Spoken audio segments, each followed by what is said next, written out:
मैंने कैसे शुरुआत की या स्कूल में थोड़ा सा दिमाग में था, तो हाँ, स्कूल में थोड़ा सा कहीं सोचा था, कहीं शायद पढ़ लिया होगा, कहीं सुन लिया होगा कि नहीं आईएएस ऑफिसर नाम की कोई चीज़ होती है। लेकिन तब ये भी नहीं पता था कि यार यूपीएससी नाम की कोई एग्ज़ाम है, सिविल सर्विस एग्ज़ाम है, उससे और भी पोस्ट में आप सिलेक्ट हो सकते हैं, ऐसा कुछ नॉलेज नहीं था।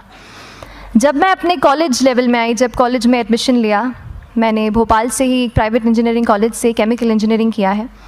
और उस दौरान मुझे जब मैंने सोचना शुरुआत की कि क्या बनना है, कंटेम्पलेट किया कि एग्जैक्टली क्या करियर चाहती हूँ, तो लगा कि यार कहीं जो पुरानी ड्रीम थी, एक जो सपना था, वो अभी उसको सामने लाना चाहिए। फिर इस बारे में और पढ़ा, और तब खान स्टडी ग्रुप भोपाल में सेंटर वहाँ पे जैसे शुरू हो गया था, तो मेरा जो फाउंडेशन कोर्स है मैंने वहाँ से किया। और इस एग्ज़ाम के बारे में जो चीज़ें मुझे 1-2 साल में समझ में आई हैं, वो कुछ चीज़ें मैं आपसे शेयर करना चाहती हूँ। सबसे पहली चीज़ जो पहले जय और रचना हम दोनों बोल चुके हैं कि कंसिस्टेंसी। आप अगर दिन में, कई बार हमसे सवाल पूछते हैं कि आप कितने घंटे पढ़ाई करते हैं, तो देखिए घंटे मैटर नहीं करते। कोई 17-18 घंटे हमें नहीं पढ़ना है, इतना हम पढ़ भी नहीं सकते। एक दिन पढ़ सकते हैं, दूसरे दिन नहीं पढ़ पाएंगे। 5 से 6 घंटे ही आपको देने हैं या उतने निकालने हैं, पर वो जो वक्त आप अपनी पढ़ाई को देते हो, वो कंसिस्टेंटली आपको रोज़ उतना ही अपने पढ़ाई को देना है। Consistency is the key, that is the first and the most important thing जो आपको ध्यान में रखनी है। दूसरी चीज़ इस एग्ज़ाम में मुझे लगता है इक्वली इम्पॉर्टेंट है, क्योंकि ये जर्नी लंबी होती है। जैसे एग्ज़ाम ही 1 साल तक चलती है, आप प्रीलिम्स देते हैं, फिर आप मेंस देते हैं, आप इंटरव्यू में जाते हैं पर्सनालिटी टेस्ट के लिए, तो एग्ज़ाम 1 साल तक खुद चलती है। उसके पहले मान लीजिए आप 1-1.5-2 साल पहले से प्रिपेयर कर रहे हो, तो ये जर्नी काफ़ी लंबी रहती है। उस जर्नी में मेंटली अपने आप को मोटिवेट रखना, अपने आप को बूस्ट करते रहना, वो भी इक्वली इम्पॉर्टेंट है। और इसीलिए अपने आप पर भरोसा बेहद ज़रूरी है। You need to have a faith in your self कि अगर आपने इसमें कदम रखा है, अगर आपने सोचा है कि आप सिविल सर्विस एग्ज़ाम देना चाहते हैं और देंगे, तो आपको ये ठान के उसमें जाना है कि हाँ, मैं ये कर सकता या कर सकती हूँ। ये एक अपना मोटिवेशन, अपने साथ एक फेथ, बिलीफ अपने ऊपर आपको हमेशा रखना है। कमिंग टू प्रेपरेशन की कैसे तैयारी करनी है, बहुत सारी बातें आप सुन चुके हैं कि आंसर राइटिंग में कैसे करना होता है, आंसर राइटिंग का स्ट्रक्चर कैसा होना चाहिए। तो मैं शुरू में सबसे पहले ये कहूँगी कि मेरे प्रिपरेशन का बेस 2 चीज़ें रहीं। पहला था करंट अफेयर्स। करंट अफेयर्स इसलिए मैंने उसी से शुरुआत की क्योंकि करंट अफेयर्स सबसे इंटरेस्टिंग पार्ट होता है। कई बार आपको हिस्ट्री कभी बोरिंग लगेगी, कई बार आपको लगेगा ज्योग्राफी इतना, कभी हर किसी के अपने अपने फेवरेट्स होते हैं। तो मुझे वो 2 सब्जेक्ट्स लगते थे कि यार इतना मन नहीं करता है, लेकिन न्यूज़पेपर्स और करंट अफेयर्स में जो भी नया चल रहा है वो मुझे हमेशा इंटरेस्टिंग लगता था।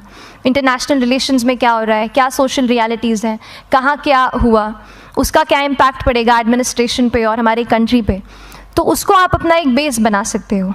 आप करंट अफेयर्स बेस्ड प्रिपरेशन कर सकते हैं, इसलिए भी क्योंकि अगर आप मेंस एग्ज़ाम देखेंगे तो काफ़ी डायनामिज्म आ गया है, केवल प्रीलिम्स में नहीं बल्कि जनरल स्टडीज़ पेपर 2, पेपर 3 में भी आप देखेंगे कई सारे ऐसे सवाल हैं जो करंट इवेंट्स से इंस्पायर्ड होते हैं, उन पे बेस्ड रहते हैं। तो जब आप न्यूज़पेपर बेस्ड, करंट बेस्ड पढ़ाई करते हैं तो वो आपका प्रिपरेशन वहाँ से भी कवर हो सकता है। दूसरी जो चीज़ मैंने जिस पे बहुत फोकस किया वो थी आंसर राइटिंग। तो आंसर राइटिंग का जैसे खान सर बता रहे थे कि आंसर राइटिंग की प्रैक्टिस बहुत की, तो उसके पीछे मेरा ये था कि जब मैं हमेशा प्रीलिम्स का कोई भी पेपर टेस्ट देती थी, हम मॉक टेस्ट देते हैं, तो मॉक टेस्ट देती थी तो हमेशा मेरे मार्क्स करीब 90 to 110, 120, इससे ऊपर मेरे कभी मार्क्स नहीं जाते थे। तो मुझे हमेशा ये डर था कि यार प्रीलिम्स में कहीं मेरा कुछ, क्योंकि कट ऑफ भी इसी कुछ रेंज में जाता है, तो हमेशा लगता था कि यार कुछ गड़बड़ यहाँ ना हो जाए। लेकिन जब मैंने आंसर राइटिंग की और मेंस एग्ज़ाम के बारे में जाना, तब मुझे लगा कि आंसर राइटिंग एक ऐसी चीज़ है, मेंस एक ऐसा फेज़ है सिविल सर्विस एग्ज़ाम का जहाँ पे आप अच्छे से तैयारी कर सकते हैं। And if you have written the answers, if you know कि you have covered the points well, if you have included उसमें कुछ आपने facts, international reports, government schemes, आपने कुछ ऐसे उसमें सॉल्व भी डाला है, तो जो रिज़ल्ट आएगा वो सेटिस्फैक्ट्री ही आएगा, अच्छा ही आएगा। तो मेंस एक ऐसा पार्ट है जिस पे आप काफ़ी बैंक ऑन कर सकते हो। मैं जब पर्सनालिटी टेस्ट भी मैंने दिया, तो इस बार भी आप नंबर्स देखेंगे तो आसपास की रैंक के हिसाब से मेरे नंबर्स उसमें कम हैं, लेकिन it is just the general studies and the answer writing part, जो मेंस के जो वो है मार्क्स हैं या मेंस का जो एक फैक्टर रहा, वो मेरे लिए सबसे ज़्यादा इंपॉर्टेंट डिसाइडिंग फैक्टर रहा है। तो अपना एक्सपीरियंस यही बताऊंगी कि आंसर राइटिंग पे आप विशेष फोकस कीजिए। जैसा स्ट्रक्चर आपको बता ही चुके हैं कि इंट्रोडक्शन में कैसे आपको शॉर्ट रखना है, बॉडी एंड देन कंक्लूजन, उसमें छोटी चीज़ जैसे मैं अभी मेंशन कर रही थी, आप एक इंश्योर कीजिए कि देखिए जो भी एग्जामिनर आपकी कॉपी चेक कर रहे हैं वो दिन में 10, 15, 20 कॉपीज़ चेक कर रहे हैं, तो उन सब से आपको अलग कैसे आप अपनी कॉपी दिखा सकते हो, ये चीज़ आपका प्रेजेंटेशन और आप जिस तरीके से आंसर लिखते हो कंटेंट को, वो मैटर करेगा। आप इंश्योर कर सकते हैं कि आपके आंसर में कुछ फैक्ट्स, गवर्नमेंट की स्कीम्स, कुछ कमिटीज़ बैठती हैं, जैसे एक प्रिवेसी पे जस्टिस BN श्रीकृष्णा कमेटी की रिपोर्ट आई है, तो आप मान लीजिए आपको कोई प्रिवेसी पे सवाल आ गया तो आपने उन कमेटी का नाम कोट कर दिया। ऐसे बहुत सारी कमिटीज़ होती हैं। कुछ इंटरनेशनल रिपोर्ट्स आते हैं, वो आप उनको इनके बारे में लिख सकते हैं। इंडिया का मैप आप बना सकते हैं। मैंने सीख लिया था कि 10-15 सेकेंड्स में कैसे जल्दी से मैप बनाना है और उस पर कैसे पॉइंट कुछ करना है, कुछ लोकेट करना है। तो ये कुछ ऐसी चीज़ें हैं जो आपके आंसर्स को एनरिच करेंगी और प्रेजेंटेबल बनाएंगी। तो इस तरीके से आंसर्स पे जैसे हम क्लास करते हैं, लेकिन उसके साथ साथ आपको ये कोशिश करनी है कि 1 से 2 आंसर पर डे आपको ज़रूर लिखने ही लिखने हैं, apart from the test series that you are doing.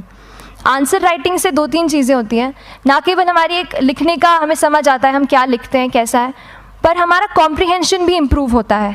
हमें कितना समझ में आया वो भी हमें खुद समझ आता है जब हम आंसर्स लिखते हैं। और इसीलिए आंसर राइटिंग पे आप फोकस कीजिए, 1 से 2 आंसर ज़रूर लिखिए।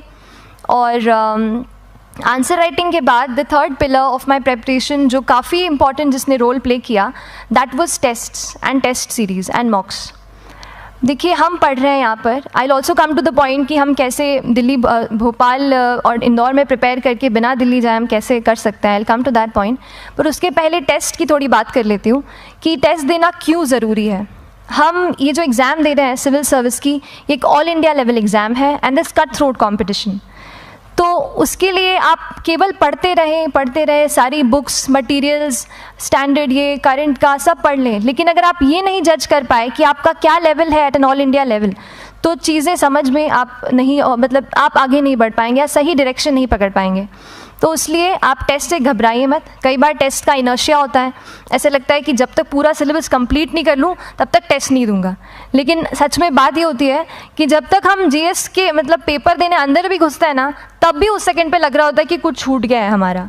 तो ये चीज़ होगी ही, इसीलिए ये मैं कभी मत सोचिए कि जब तक पूरा सिलेबस नहीं कर लूँ टेस्ट नहीं दूंगा। जैसे आपका एक थोड़ा बेस बन जाता है प्रिपरेशन का, आप टेस्ट दीजिए, चाहे वो प्रीलिम्स का MCQ का टेस्ट हो या मेंस का राइटिंग स्किल की प्रैक्टिस हो, टेस्ट पे आप फोकस कीजिए। उसके बाद टेस्ट केवल देने के लिए नहीं देना है, उसको एनालाइज भी अच्छे से करना है।